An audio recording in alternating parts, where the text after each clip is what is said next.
Alright, let's finally get this over with. I made two Boy Meets World videos. One that was kind of related to Girl Meets World, but it was still a Boy Meets World video. And then the other one about the monkeys, because that's what this whole channel is. And today is no different because we are talking about a Boy Meets World episode, but this episode specifically because Micky Dolenz directed it. The episode is called Be True. It's from season 6, episode 19. And I have this whole thing to read off of. Who made this so I can give credit. It's from this Boy Meets World reviewed blogspot thing. So if you guys want to find that, you can. Oh, by Confidence KBM. That's the person who wrote this whole thing about the episode. I wanted to show the whole episode on screen as I talk about it, but I feel like I'll get in trouble. And I don't want to get in trouble.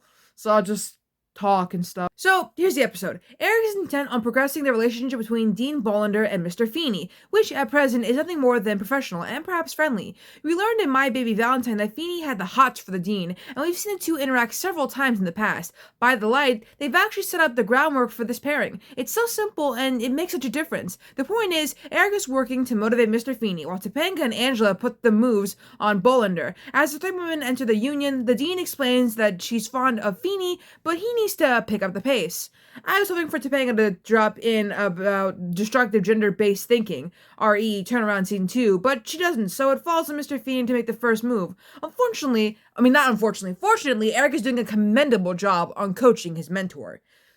Good job, Eric. Just as Mr. Feeney is about to spill his heart out to the Dean, some chump in a multi-pocketed vest named Lester barges into the union. The Dean rushes over to hug him. Lester is probably the most old man name I could think of, which sure throws a wrench into things. That's literally what it says. I'm not the one saying this.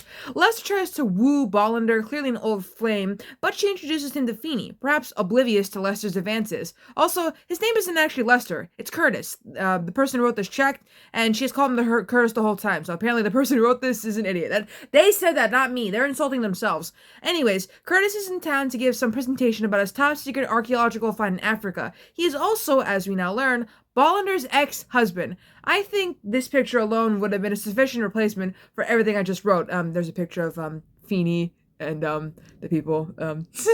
Oh wow, he even says right here in front of everybody that he intends to win her back. What a bozo. The next scene is special. The person who wrote this wanted to do justice. Every line deserves a gif or a quote or a mention. That's an article or whatever. Sean and Corey are working a table for a bake sale, and Eric has come to ask them for a favor. In the style of that daughter's wedding favor stuff from The Godfather, and they're all doing the Italian mobster accents. Eric needs them to run a scheme on Feeney and Bollender, and the type of scheme they used to run all the time in high school. It may very well be the best scene in this season. As you can see from the background of the logo, I'm quite pleased with this.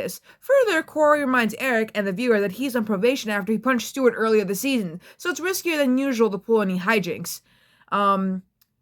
And the best part of this whole thing, according to the person who wrote this, is that they've only seen this episode a couple of times. They don't remember anything except how it ends, and it's like seeing it for the first time, so they're so excited. So by the end of the scene, Sean and Corey look like they've decided to go for one last caper, and the audience cheers at the end of that scene. One of like 3 times in the series that I approve of the audience laughter. Meanwhile, Jack and Rachel they're smooching. That's pretty much all we've seen of them since Chet died. But hey, it's fine with the writer since it makes up free time for Eric to do something interesting, which is exactly what he's been doing up for the last few episodes. Oh wow, Rachel's first line is, "Have you noticed this is all we do?" See, I could totally write this show. The person wrote this, not me. So the tall one explains that she wants to go on dates and stuff, and decides for both of them that they're going to go dancing the next night. She asks if Jack knows how to dance, so I guess she's never heard the story of Last Tango in Philly. Jack doesn't seem too happy about going out though, which is supposed to make us interested in this plot thread, but it doesn't succeed. And what must be Mr. Feeney's archaeology class contained the 4 youngsters as well as Eric. That Curtis guy is giving an Indiana Jones type story of his own adventures to the raucous applause of the students. His arrogance finally tips our heroes over the edge. It's go time, you sacks of bitch. Wow, this guy, whoever wrote this, good guy. The next scene is interesting. Sean and Corey sneak into the science lab where all of the Curtis archaeological finds are being kept, intent on making a big mess. It devolves into breaking stuff, in particular while trying to open a jar containing a preserved human brain. It's sort of frustrating to watch because they're just wantingly breaking priceless artifacts, like it's some kind of Urkel or Keenan and Kel type thing, but it's still funny. I'd rather enjoy how Sean and somehow knows the names and details of various artifacts, like, hand me that ancient Phoenician mallet. So, yeah, it's fun because it's Sean and Corey, but breaking stuff has never been my cup of tea. Not mine either. Not mine either. I do not approve. So, now that we're in Feeney's quantum mechanics class, I don't get it. He's even qualified to teach that. Apparently he misspelled boson on the chalkboard as boson. More like bozo. Am I right? That's what this person wrote, not me. All right. More specifically, the board says Higgs boson. As we all know, the Higgs was fairly recently confirmed to exist over at CERN. Eric isn't actually enrolled in this class, but he's just here to annoy Feeney about the dean, which is accomplished fairly quickly. Feeney dismisses the class probably because he's realized that he's not a physicist, and explains to Eric that he thinks it's proper to allow a dean to sort things out with her ex-husband before he makes a move. Eric disagrees, though, citing his loss of Rachel to Jack as evidence of the need to act rather than wait. He's never really had a chance with Rachel, but I mean, his advice is still solid. And then we're breaking stuff again. Corey accidentally drops the brain jar onto a jar containing some sort of bee, which is let loose to wreak its stinging havoc as a result. The boys open a window to intentionally set off an alarm, calling in the only man in the universe capable of hearing it, Mr. Feeney. But that was their plan, so it's a fun piece of software humor. Time to initiate phase 2 of the great comeback scheme. Blame everything on Mr. Feeney. Damn, Mickey, why are you doing this to Mr. Feeney? The Jack and Rachel storyline is so unimportant stacked up against the Sean and Corey adventure going on, but the abridged version of this next scene is that Jack feels like a shrimpy pity case going out in public with Rachel.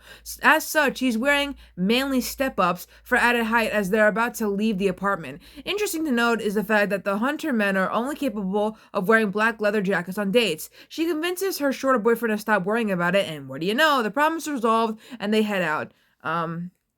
The scheme has reached critical mass. Dean Bollender arrives back in the science lab with Corey and Sean, as well as Topanga, Angela, and Eric. Side note, I love Angela. They did her so dirty in the show, but that's just the thing to do. Everyone is supporting the Feeney did it story, and it goes like what you can imagine. Like, it was a crime of passion or whatever, and the dean seems to think that justifies it. Curtis shows up and doesn't give a shit about anything in the room, including the dean herself, except for that bee. For weird and unimportant reasons, the bee is going to save thousands of lives, but Feeney kills it as it's about to sting the dean.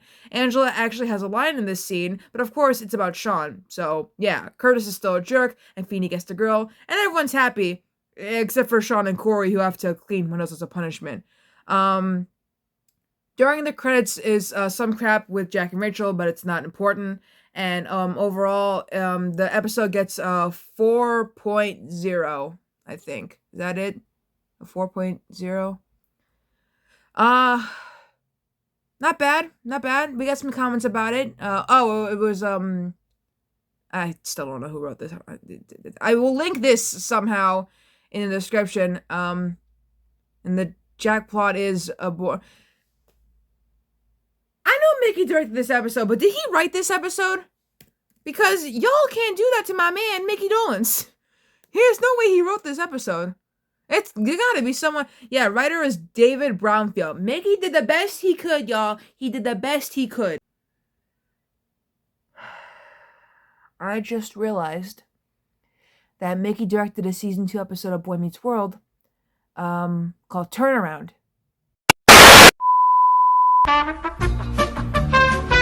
Well, since there's another episode of Boy Meets World that Micky Dolenz directed, I'm gonna have to make a separate video about it and also use the same website that I did for this video. So the way it is, it's just the way it is. Where's my water? I could have sworn I brought it in with me. Oh my god.